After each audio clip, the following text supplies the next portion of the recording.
We're live, buddy. Well, it keeps popping off and on.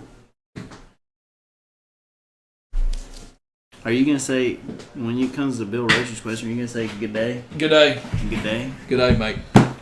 We got 5 people watching live, 9 people watching live. Go ahead and start hammering us with some questions and get in there in the comment section. I think we got to do our Peeps. intro. Oh, we've got to do our intro. Here. I'll do the Read intro. your opening monologue. Hello.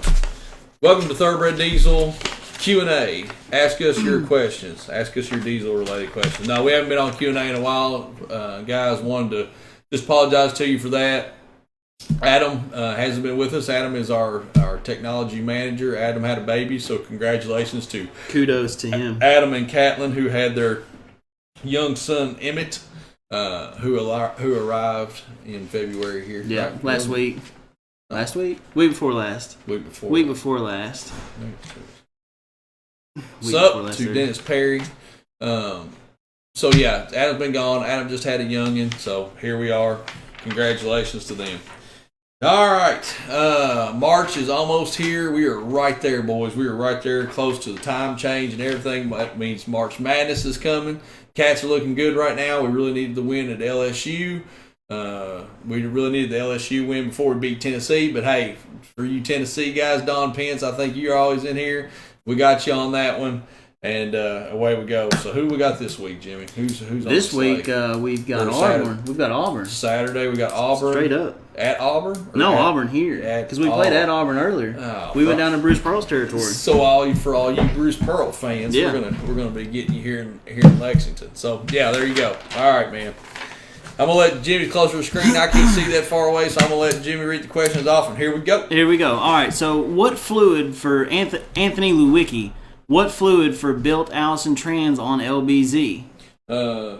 Allison Transcend is very, very good. Chevrolet, I can't think of the name of it. Dextron is good for it. So, yeah, absolutely. Either one of those two, that gives you 2 good choices right there. Amsoil is very, very good transmission fluid.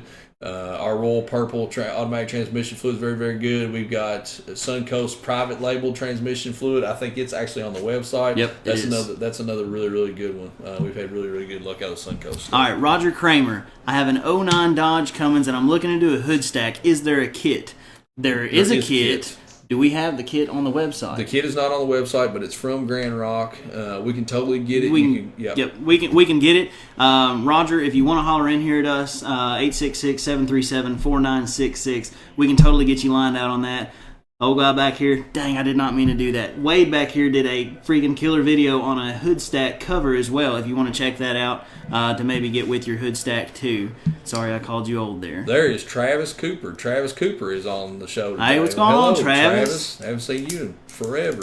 Abigail is there. Hello, Abigail. I know you've had a busy week Pug this week. Barrett. Hey, Pug. Hey, Abby, congratulations on the new baby coming too. So, and Pug Barrett's here. Austin Speck. SAC or VCO injectors? Depends on what you do with your truck. Austin, if you're looking for a more robust nozzle, one that's going to get you more mileage, we definitely suggest that you probably go with SAC. SAC's going to be, I hate to say this, but you probably run a little bit dirtier fuel through a SAC without having the consequences that you have with a VCO style nozzle. So SAC's going to be my choice there. Mr. Perry, I see your message, and that is very good. We will be having TS chips very soon, according to Mr. Perry there. That's been a long time coming. We've been on back order on about 2 months on them. Yep. Dennis says we're going to have them pretty soon, so we're going to have them pretty soon. David Underwood, hey buddy. Brian Arbogast, I can't comment on that, but if you want to call in here to the shop, we can talk about it over the phone. What spark plugs do you use in your Cummins from Richard Waldron? The E85s. The E85s then you get the split diode with the chucher. Yep.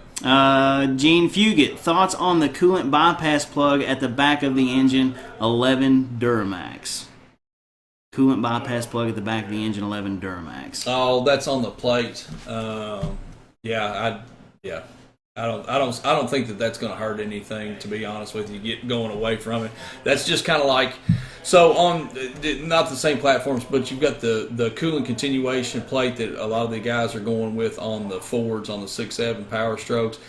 we've been doing that since the beginning of time. Without that coolant continuation plate, it worked just fine then. I think you're not going to have any problems with the block off plate as well. Okay. Justin Buchholz, going to tuning, well, Easy Link, what would be a good clutch for me to go with? Was thinking South Bend dual disc, looking for a quiet clutch. South Bend dual or the Valera quiet dual? Yeah. Sorry. It's all good. It's all good, man. I can't have you coming and stealing my thunder. That's why I sat in this seat. That's right. Done messed up your mouse. What operating temp is too low for a Cummins, Jeremy Behrman? What operating temp is too low? Operating temp is too low for a Cummins. Would you... So are you talking about engine coolant temperature being too low before like your edge box works or something like that?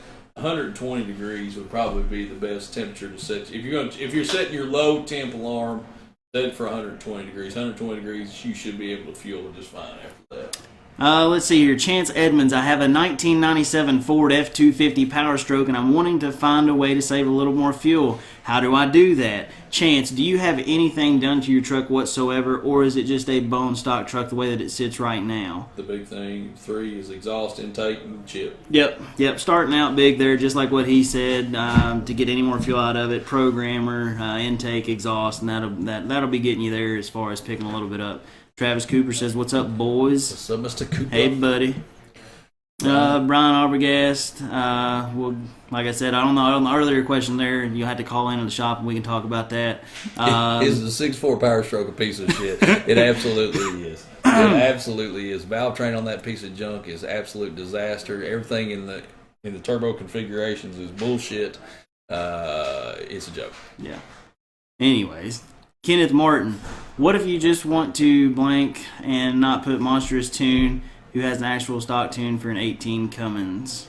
Can't answer you. Hello, there. Mr. Pierce. Hello, Barry.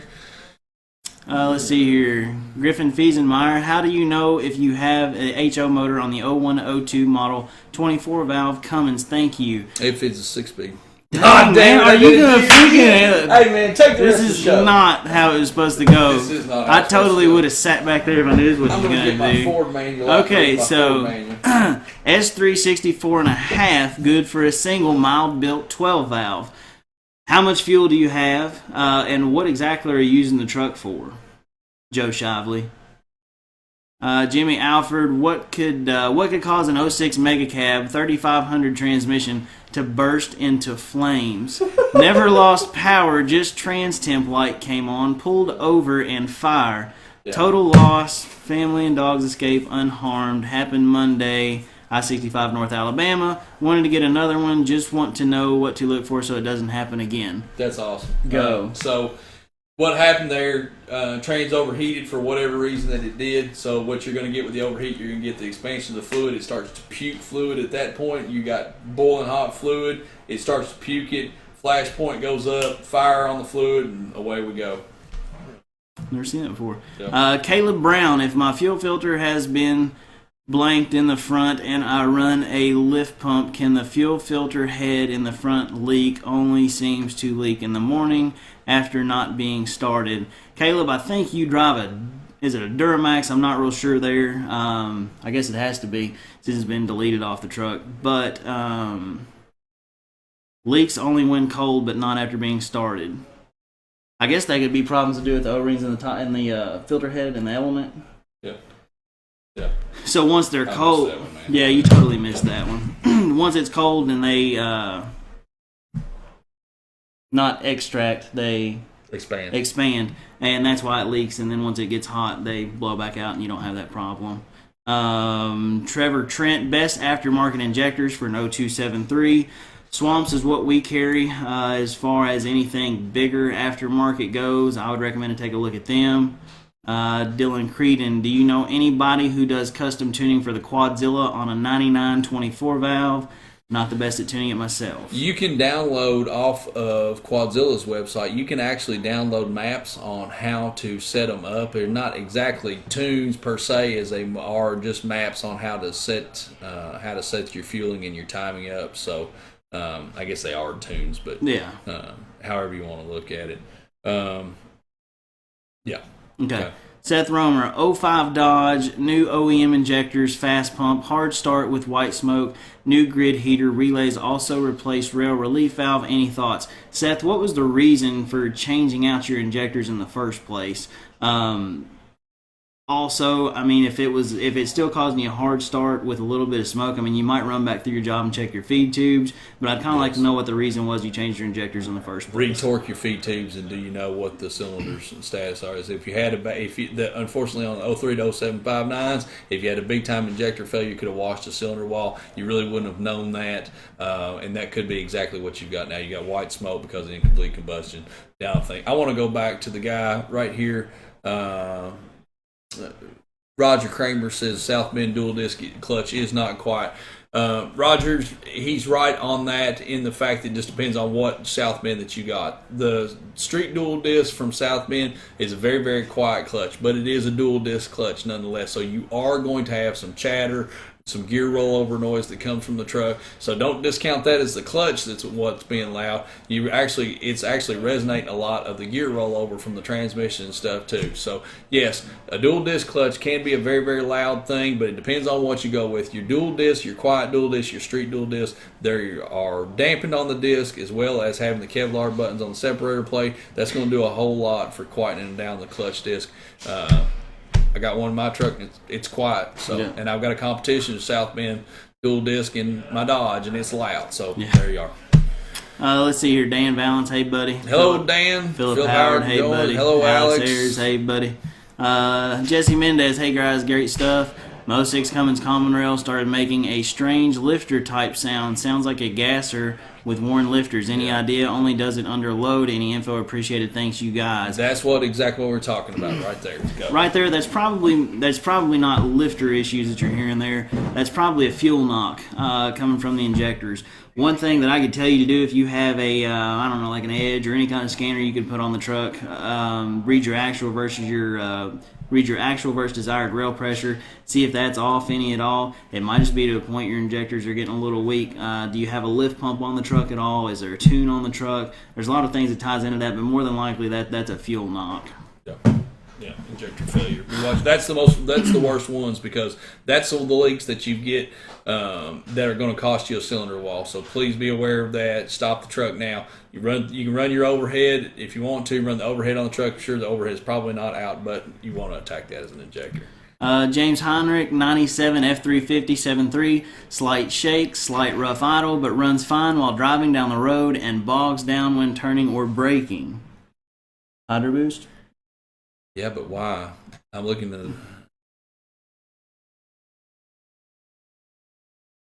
So when you're turning and you're actuating the lift or actuating the power steering pump, that's putting a strain on the engine.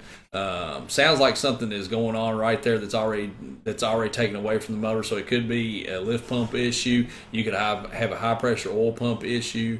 How does the truck run on top end? There's a whole lot to that, man. There's a whole lot to that. You could be having an electrical issue going on too. Trey Setzer, I'm looking for a Diamond Eye 4-inch for my 2012 6.7 LML. It's a good exhaust. Yeah, it's a good exhaust. That's the best we can do. Thanks, Dan. Appreciate it, buddy. Shaywan, Ryan, Brianna. Goodman. Kevin Barfield, 0767 with the EGR block off kit. Holler at us at 866-737-4966 and we can get you lined out on that for sure. Mansell Washburn, hey buddy. Hey there, buddy. Brennan McGuire, what horsepower trans build y'all recommend on stock block LMM Duramax?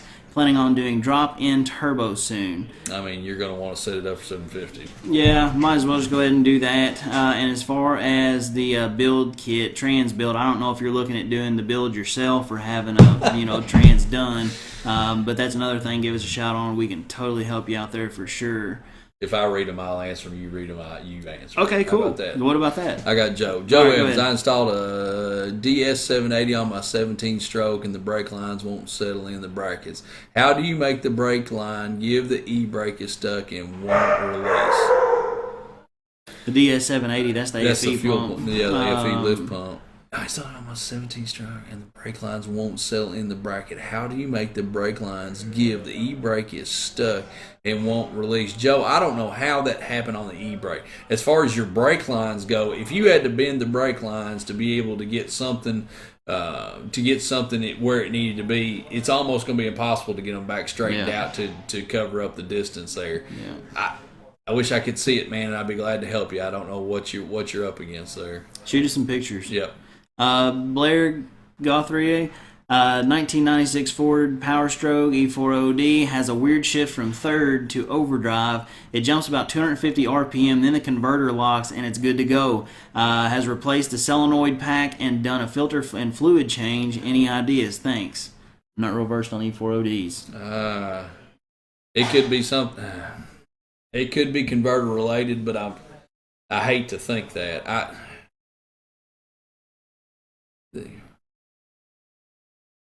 Jimmy Alford say. Jimmy, I totally forgot what your question was, man. I've done scrolled down too far to go back into the witching path to find it. I'm gonna tap out on the E4D question. Other than a converter issue, I don't know what else you could have going on there. It could be valve body too. I don't know if you could have a cross leak in the valve body that's giving you all kinds of fits there, man. That could be for sure what you're up against. Josh Jones, I've got an OBS 7.3, been sitting a while. I have no idea what injectors I have, stock or stage wise, or if they are even worth running. I've got an OBS 7.3, been sitting a while. Worth running. Slap them in there and see what you got. I mean, that's really all you can do. You put them in the truck and you don't like them, take them out. I mean, that's terrible. But what else you do? If it here at bare minimum, if you're going to put those injectors in the truck, take at least O-ring them. Buy O-ring kits for the injectors individually, and go that way. Let's see here.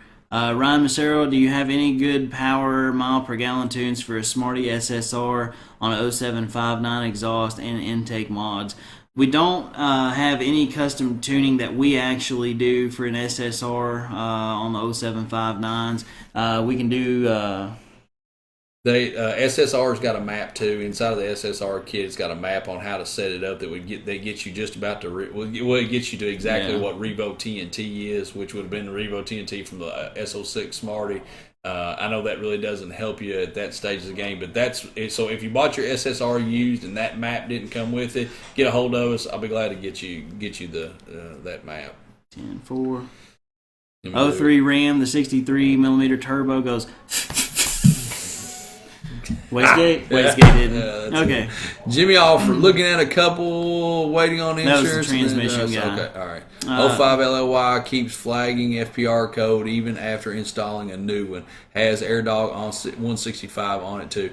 Cody, you got a couple of different things that could be going there. If you're getting low fuel rail, if it's not the FPR code that you're getting, the electronic FPR code, if you are getting a low rail code, an 87 code, it could very well be from high return rate in the injectors or high return rate on CP3. Those are you two things that you're probably going to want to look for there. So actual and desired rail pressure, you want to check that out. At idle, you want to look at your balance rates and see where they are. And that should get you pointed in a direction, man.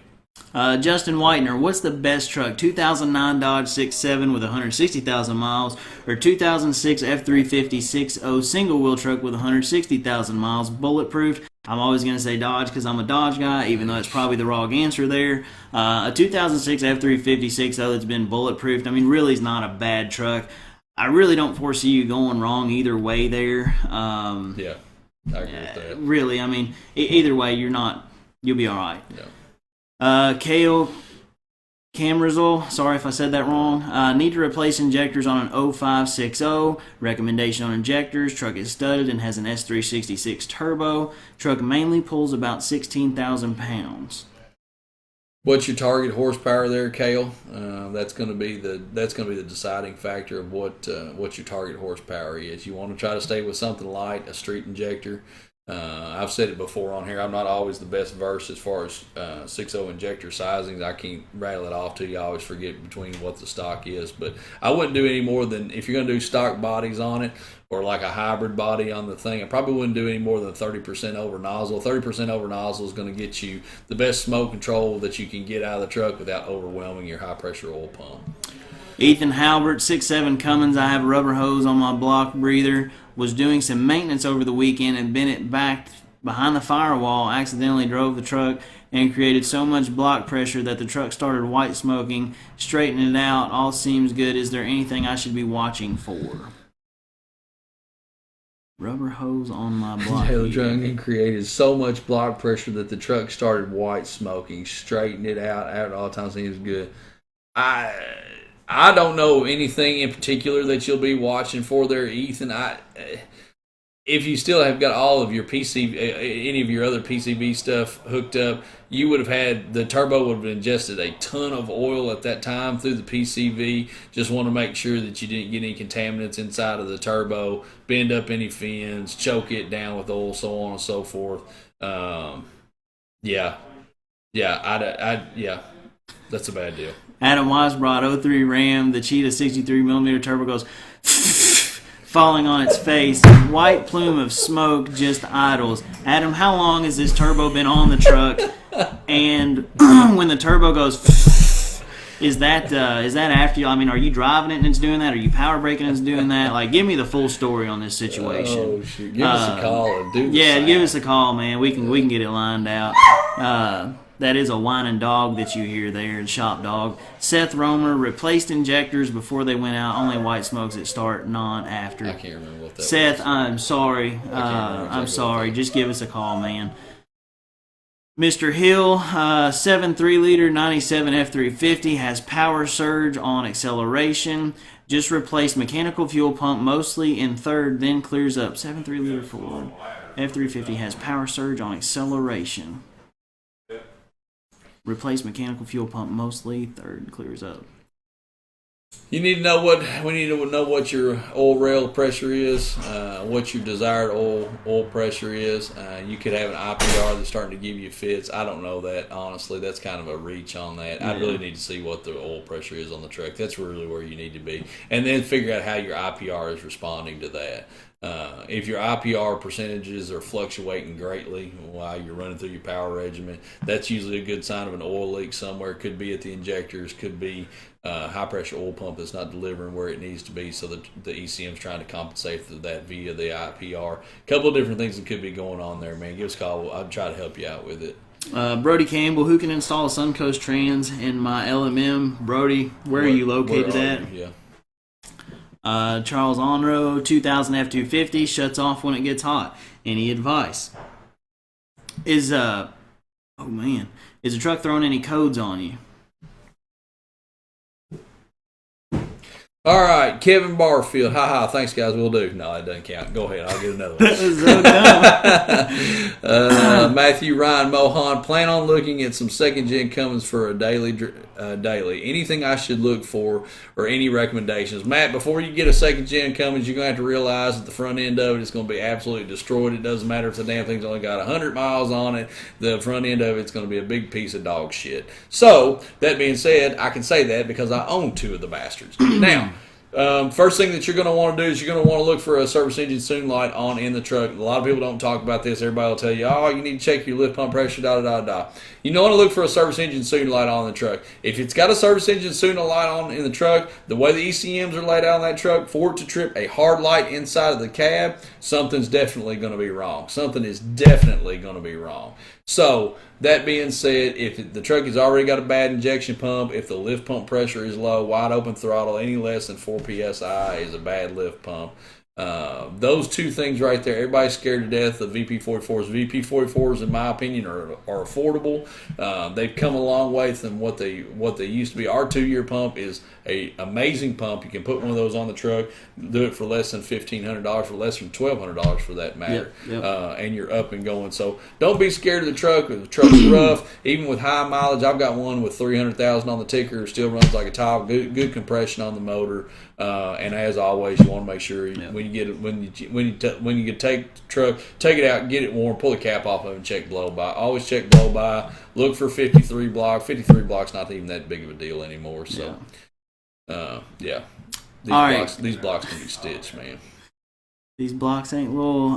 Garrett Heinen, what is the max amount of boost I can push on an 06 coming with stock head bolts? I'm going to say about 40 psi, and then they're screaming for life. Definitely, I mean, if you plan on doing anything as far as with adding a tune to the truck or putting a turbo on there, go ahead, save yourself some trouble, and get head studs with it and slap them in the truck as well.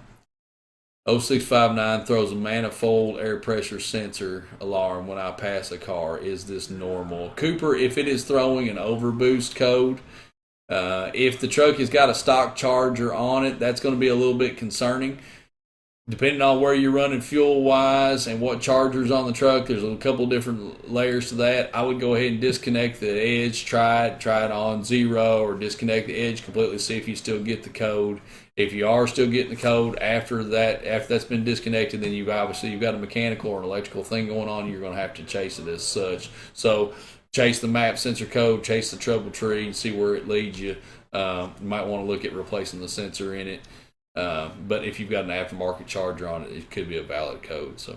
Word. So Jonathan Greathouse, where would you recommend to start bulletproofing an 06 6-liter? Would you recommend to start bulletproofing a 6-liter?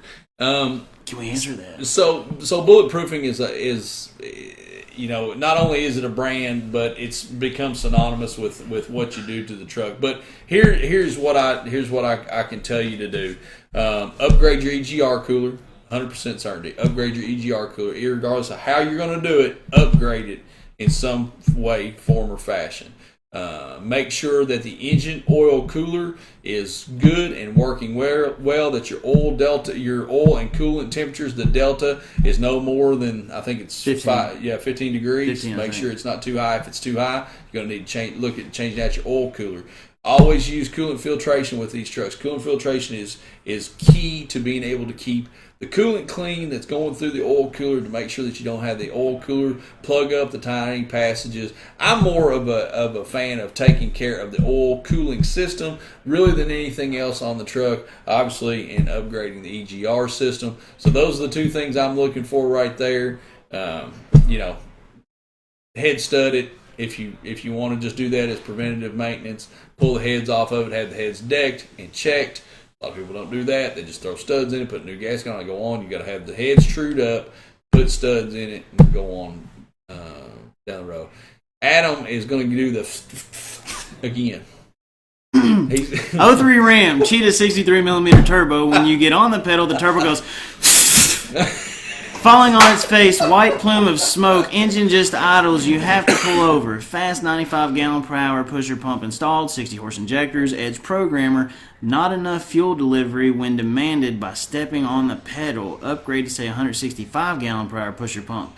Possibly. Adam, wait a minute. Go. 60 horse injectors, but like on 60 horse injectors with stock CP3 pump, you shouldn't be having that problem, even with the fast, because on a stock CP3, you really don't have that problem, I feel like, until you get up to 100 horse injector, unless your CP3 is just screaming for life right now at that point, which it very well could be depending on how many miles you're on it, but you normally just don't see the problem. But a fast 165, certainly, it might help. I don't know that for a fact, but what are your thoughts? I want to know what his actual commanded fuel rail pressure is. I want to know what else he's got done to the truck. I want to know what, it says a cheat on the truck. Is that what charges? Cheetah, yeah. Cheat on the truck. So at this point, I want to know what fueling you've got done to the truck. Is the wastegate opening on it? There's so much more there. Have you already got the wastegate blocked off on it? Have you got the 0304 style wastegated charger on the truck? What tuning are you running? What logs have you come up with inside of your tuning? If you've been able to run a log on it. So there's a lot of different stuff there. It's making that sound, but what if that's a daggone sound? I don't know. All right. Adam says we got to. He says we got to wrap. We got to wrap it up. All okay. right. So a couple things we got going on right now. We've got an autometer mail-in rebate that hit the skids this week. We've got an email promo on MBRP, which is actually really, really good savings.